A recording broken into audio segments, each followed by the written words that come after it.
Alfonso Zárate. Alfonso, bienvenido como siempre. Se dice rapidísimo, pero han transcurrido ya 30 años de cuando cerrábamos el 1993 con expectativas enormes en Carlos Salinas de Gortari en el gobierno. Yo iniciaba en los medios de comunicación, me tocó La Guardia en las primeras horas del 94 y pensábamos que era un día por demás tranquilo cuando de repente se habla de un levantamiento indígena en Chiapas y de ahí para adelante un año terrible, 1994, 30 años ya. Sí, Oscar, yo creo que precisamente en esos días de diciembre de hace 30 años, el ambiente era de fiesta. Es decir, estaba cerrando su gobierno, Carlos Salinas de Gortari, y lo estaba cerrando a tambor batiente. Un ideólogo importante del sector empresarial, que fue Juan Sánchez Navarro, decía que Salinas había sido el mejor presidente de México solo después de Porfirio Díaz. Pero sabemos también que al inicio del gobierno de Salinas estuvo caracterizado por el fraude electoral, es decir, que su gobierno empieza con la sombra del fraude electoral al ingeniero Cuauhtémoc Cárdenas en las famosas elecciones de 1988, donde, por cierto, el presidente de la Comisión Federal Electoral, que entonces controlaba el gobierno, era el licenciado Manuel Bartlett Díaz. Entonces, Salinas llega a la presidencia con ese peso de ilegitimidad, de la trampa electoral, pero en muy pocos días, para el 10 de enero, empieza su verdadera toma de posesión. ¿Cómo va a hacer esto? A través del quinazo. Es decir, le ordena al ejército la detención de toda la plana mayor del sindicato petrolero, un poderosísimo sindicato, incluyendo a la Quina, el líder moral de los petroleros, los encarcelan a todos. El sindicato petrolero tenía un enorme desprestigio por sus abusos, pero no concluye ahí Salinas de Gortari. Después obliga a la renuncia del profesor Carlos Jongitud Barrios, presidente vitalicio de la vanguardia revolucionaria del magisterio. Y después de eso encarcela a Eduardo Legorreta Chauvet, que era nada menos un cazabolsista, hermano de Agustín Legorreta, que presidía en esos días el Consejo Coordinador Empresarial. Y para coronar estos golpes espectaculares, detienen a Miguel Ángel Félix Gallardo, en aquel tiempo el líder más importante del crimen organizado en México. Entonces, una vez que Salinas da todos estos golpes espectaculares, logra mostrar clarísimamente dónde estaba el mando, quién tenía el poder en el país.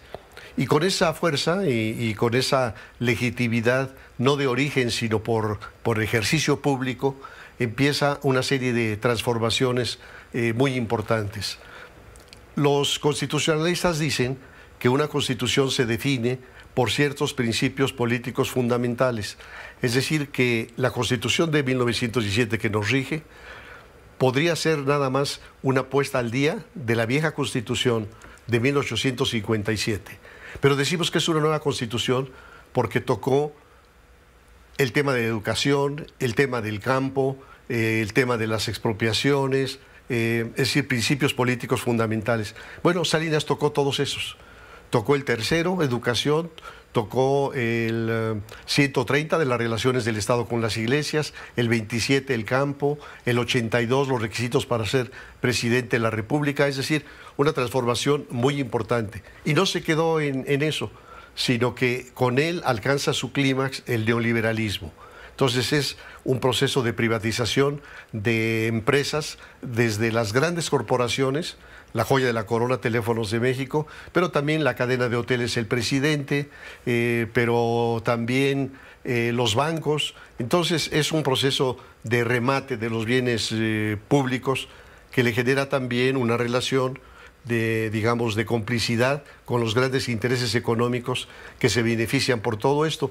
Y quizá la aportación más importante hasta la fecha va a ser suscribir el Tratado de Libre Comercio para América del Norte. Entonces, logra ese acuerdo que parecía mandar un mensaje al mundo de que México dejaba de ser un país subdesarrollado o latinoamericano para empezar a ser un socio de las otras dos grandes potencias, Estados Unidos y Canadá. Entonces, ese es el ambiente que se vive hace 30 años en estos días.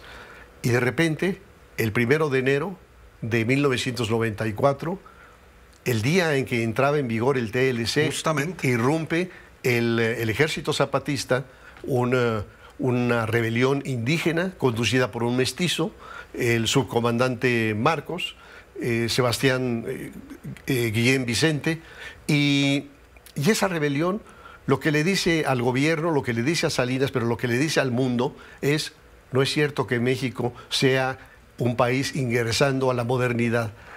Ha tenido abandonadas a las comunidades indígenas en la pobreza, en la insalubridad, en el autoritarismo, y entonces esto le representa un golpe fortísimo al gobierno de Salinas de Gortari. Y es también 94 un año de elecciones presidenciales. Así es. Entonces, en este ambiente, el PRI postula a Luis Donaldo Colosio, y hay que decirle a los jóvenes que apenas hace 30 años las elecciones no contaban, que el único elector era el presidente de la República, y que el hombre al que el presidente señalara como su sucesor invariablemente iba a ganar la elección presidencial. Era el próximo presidente. Era el próximo presidente. Mucho se ha mencionado en estos días con el asunto de Mario Aburto, que a final de cuentas era todavía candidato, no era un funcionario, pero también se menciona pues que estábamos hablando del próximo presidente. No Así había es, más. sin lugar a dudas. Y entonces este año terrible del 94 va a empezar a descomponerse desde el primer día con la rebelión zapatista, pero en marzo, mucho más aún, con el asesinato del futuro presidente de México. En septiembre, con el asesinato de José Francisco Ruiz Massieu. Ruiz Massieu era en ese momento diputado electo y iba a ser el coordinador de la fracción parlamentaria del PRI, y se decía que después dejaría la diputación para ser secretario de Gobernación del gobierno de Luis Donaldo Colosio. Entonces, digamos, asesinan a Colosio, asesinan a Ruiz Massieu, y en ese mismo año se producen otros episodios. El secuestro de Alfredo Harp Elú, presidente del Consejo de Administración de Banamex. El secuestro de Ángel Lozada, de Grupo Gigante. El estallido de una autobomba en Guadalajara. Entonces, todo esto nos da un escenario de gran convulsión que pone en riesgo la gobernabilidad del país. Y en ese contexto, una serie de organismos de la sociedad civil que habían irrumpido desde algunos años antes empiezan a tomar un protagonismo excepcional. Y particularmente uno, el Grupo San Ángel, que fue una idea de Carlos Fuentes, que encabezaron Jorge Castañeda y Demetrio Sodi, y al cual concurrieron personalidades como Carlos Monsiváis, el propio Carlos Fuentes, gente que hoy ocupa posiciones muy importantes, Alejandro Gertz Manero, Tatiana Cloutier, José Agustín Ortiz Pinchetti, eran miembros del Grupo San Ángel también. Y esta iniciativa lo que llamaba era a respetar el voto popular, a que no hubiera dados cargados, a que no hubiera cancha dispareja. Y hay que decir, por otro lado, que en 1994 el Banco de México no tenía autonomía, que la institución encargada de las estadísticas no tenía autonomía, que el IFE no tenía autonomía. Presidía el IFE el secretario de Gobernación.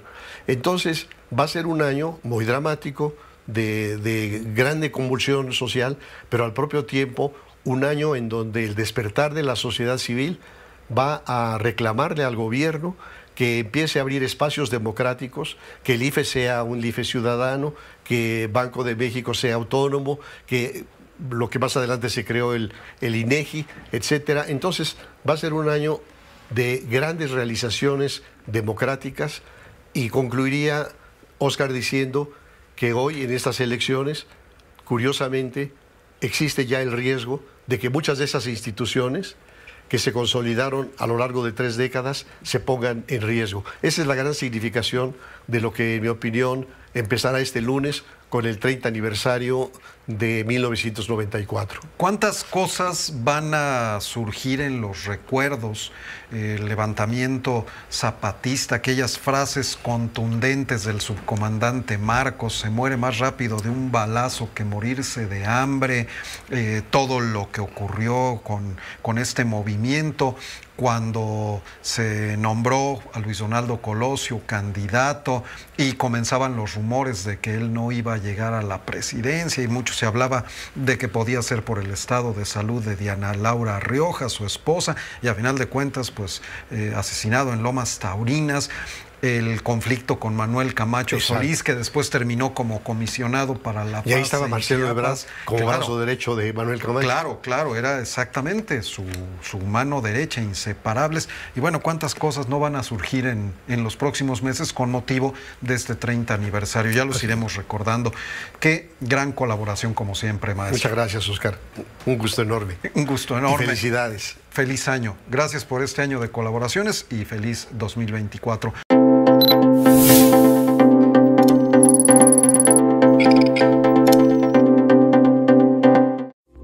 Esta fue una producción de Grupo Fórmula. Encuentra más contenido como este en radioformula.mx.